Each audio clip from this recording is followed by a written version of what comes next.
coming to you live from ice level here at Game 1 of the Boston Bruins against the Toronto Maple Leafs. And you're watching Payton Priv TV.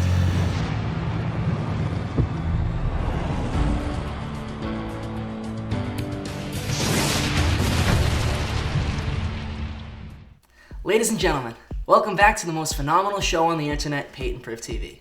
I'm Payton Privitera, and it is officially the second round of the Stanley Cup playoffs. Now before we get started, I'd first like to apologize to all of our loyal viewers that due to the length of production on this episode, a couple of first round games have already been played. Please rest assured that all of our predictions were made and recorded before the beginnings of each of these series, and remember the main point of the show is that we're all just here to have some fun, right? Now without further ado, let's talk about what you can expect from the second round. Easy 4-game sweep for the Tampa Bay Lightning. Easy 4-game sweep for the Tampa Bay Lightning. 4-game sweep for the Tampa Bay Lightning. Alright, let's revisit this. The Columbus Blue Jackets absolutely shocked the hockey world by not only beating the President's Trophy winning Tampa Bay Lightning, but sweeping them in 4 games to win their first ever playoff series. Much of this success can be attributed to 2 things. Firstly, Coach John Tortorella, and the way he was able to prepare his team to neutralize and shut down such a potent Tampa Bay Lightning offense. Second is Sergei Bobrovsky, who after the first period of Game 1, absolutely stood on his head and stole them the series. Oh, and remember all that poached talent from Ottawa I talked about last time? They seriously made me eat my words. Matt Duchene was a difference maker in this series for the Columbus Blue Jackets, lighting the lamp with 3 goals, 4 assists, and 7 points, leading his team in all 3 categories. Almost a yearly tradition at this point, the Boston Bruins defeated the Toronto Maple Leafs in Game 7 at home. The key for the Bruins throughout this series was secondary scoring. In this Game 7, crucial goals came from Sean Kuraly, Joakim Nordstrom, and Charlie Coyle. Now obviously you and I know these players, but someone from an out-of-town market is probably saying to themselves, who? This production up and down the roster certainly speaks to this year's Boston Bruins' character and depth. Complementing the production of the second, third, and fourth lines, Brad Marchand absolutely shined throughout this series, scoring 4 goals, 5 assists, totaling out at 9 points, leading the team in all 3 stat lines. Throughout this series, I predict that Sergei Bobrovsky is going to stand on his head and Artemi Panarin is going to be a seriously key contributor for the Columbus Blue Jackets. However, I feel that they can both be vanquished, and after a long, grueling series, the Boston Bruins will come out victorious in 6 games. These guys, to me, are jerks. This is a joke. You don't do this thing in the net, it's professional hockey. What are these guys, are jerks or something? They better not do this in the playoffs. They're a bunch of jerks as far as I'm concerned. We're only joking around. Let's get back to reality for a second.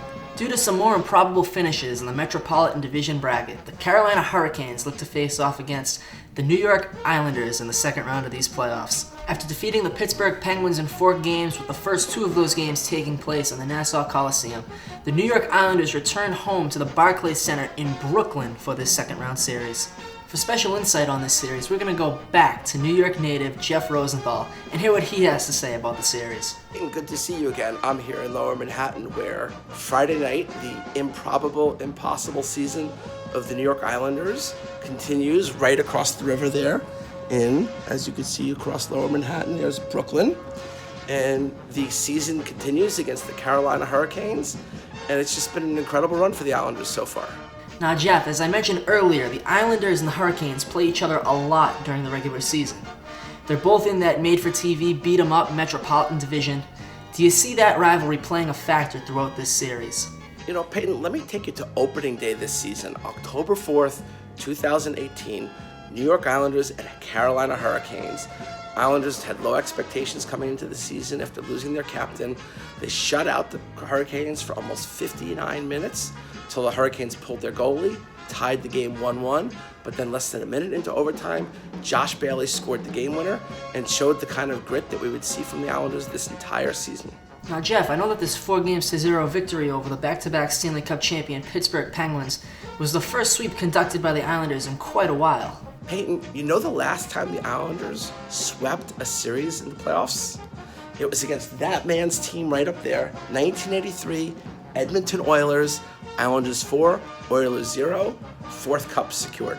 Jeff, what are your thoughts overall about the postseason so far, and how do you see this series playing out for the Islanders? Payton, it's been a wild playoffs, and we're only done with round one. Of the 9 teams that scored 100 points or more this season, there's only 3 left. Your Bruins, the Islanders, and the winners of the charity event of the year in the NHL, the San Jose Sharks. So it's really, the cup is up for grabs. It's round 2. I say Islanders in 5. We're going to get into that whole mess a little bit later between the Sharks and Las Vegas. But Jeff, in terms of this series, I agree with you. On the back of goaltender Robin Lehner, who's currently boasting a .956 save percentage, and the coaching style of Barry Trotz, I think the New York Islanders will be able to march past the Carolina Hurricanes in 6 games. Hey Payton, before you go, I want to mention that we had a celebrity sighting just this week outside the arena of the has-been, also-ran, perennially rebuilding New York Rangers. I think you got to come to the Barclays Center next time. Jeff, I'll make absolutely sure to next time I'm in town. Before we move on to the next segment, just some food for thought for all the Islanders fans. Last offseason, John Tavares met with 5 teams: the Islanders, the Sharks, the Bruins, the Maple Leafs, and the Dallas Stars. At length, he chose the Toronto Maple Leafs, and which team do you think was the only of those 5 to not make it out of the first round?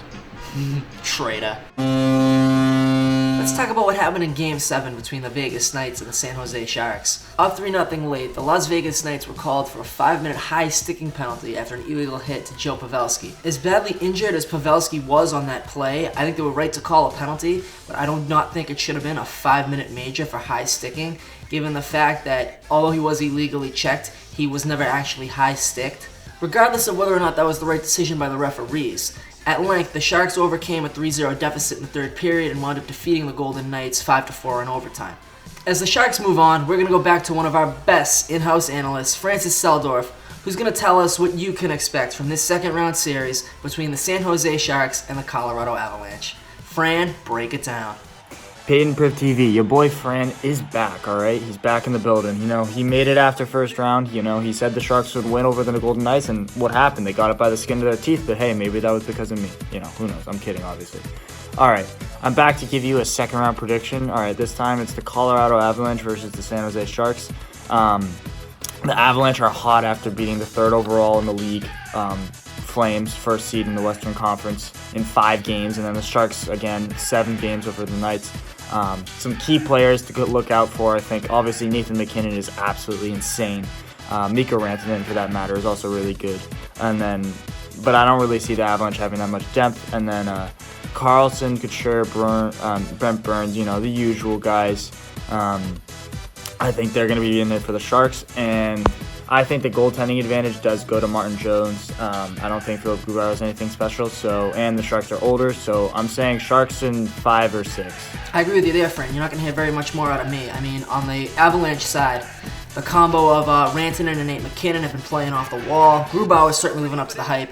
The mid-series addition of Cole Makar for the Avalanche proved to be a difference maker in their first-round series against the Flames. However, I think the Sharks just have too much talent, and they're going to edge out the Avalanche.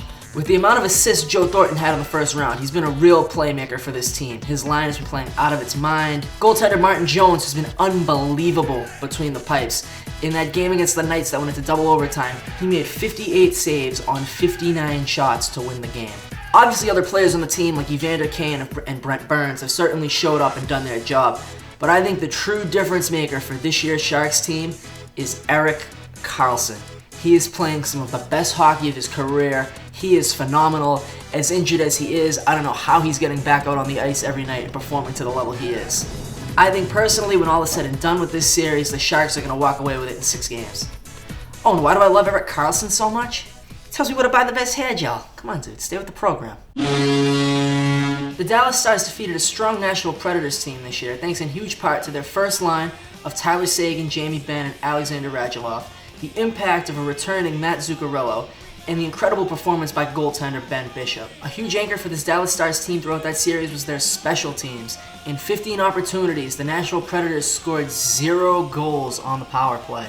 Through 6 games, this proved to be the difference maker and allowed the Dallas Stars to advance on to the second round. The St. Louis Blues were able to edge out a strong Winnipeg Jets team who many projected to win the Stanley Cup this year. Throughout this series, Jordan Binnington proved to us all that what he did at the end of the regular season was not just a flash in the pan, and that he can seriously perform under the bright lights of the playoffs. With that being said, much credit for this series is due to Captain Alex Pietrangelo, who led the team with 6 points, and fan favorite Jaden Schwartz, who scored 4 goals in 6 games. For the St. Louis Blues, I feel that both Tarasenko and Parayko have the potential to be difference makers. However, I have the feeling that this wildcard Dallas Stars team will once again be able to steal some games and walk away with the series. I predict that the Dallas Stars are going to beat the St. Louis Blues in 7 games.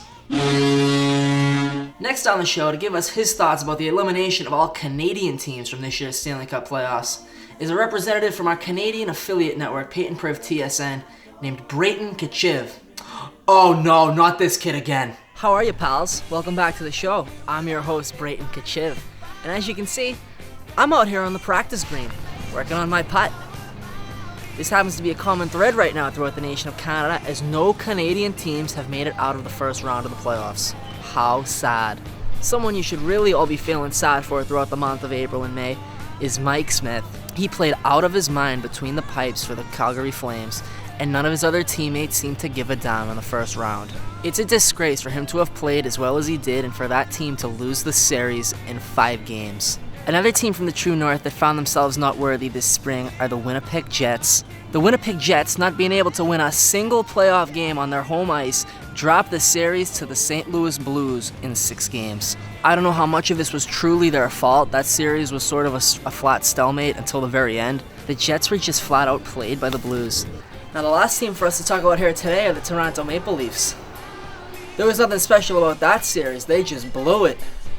Ask John Tavares and Austin Matthews if the Flame burnt their candle, huh bud? How was Game 7? Now watch this.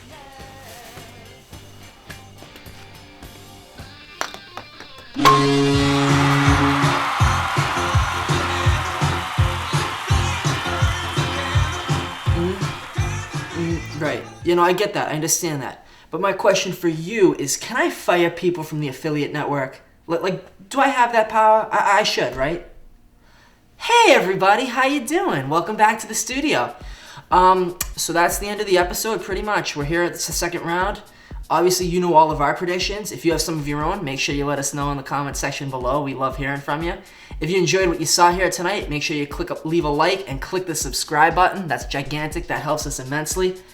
And obviously, just enjoy the playoffs. I mean, it's summer hockey. These are the best games we're going to see all year. You're watching Payton Priv TV. I'm your host, Payton Privitera, and make sure you tune in next time. Krejci takes it away. Krejci to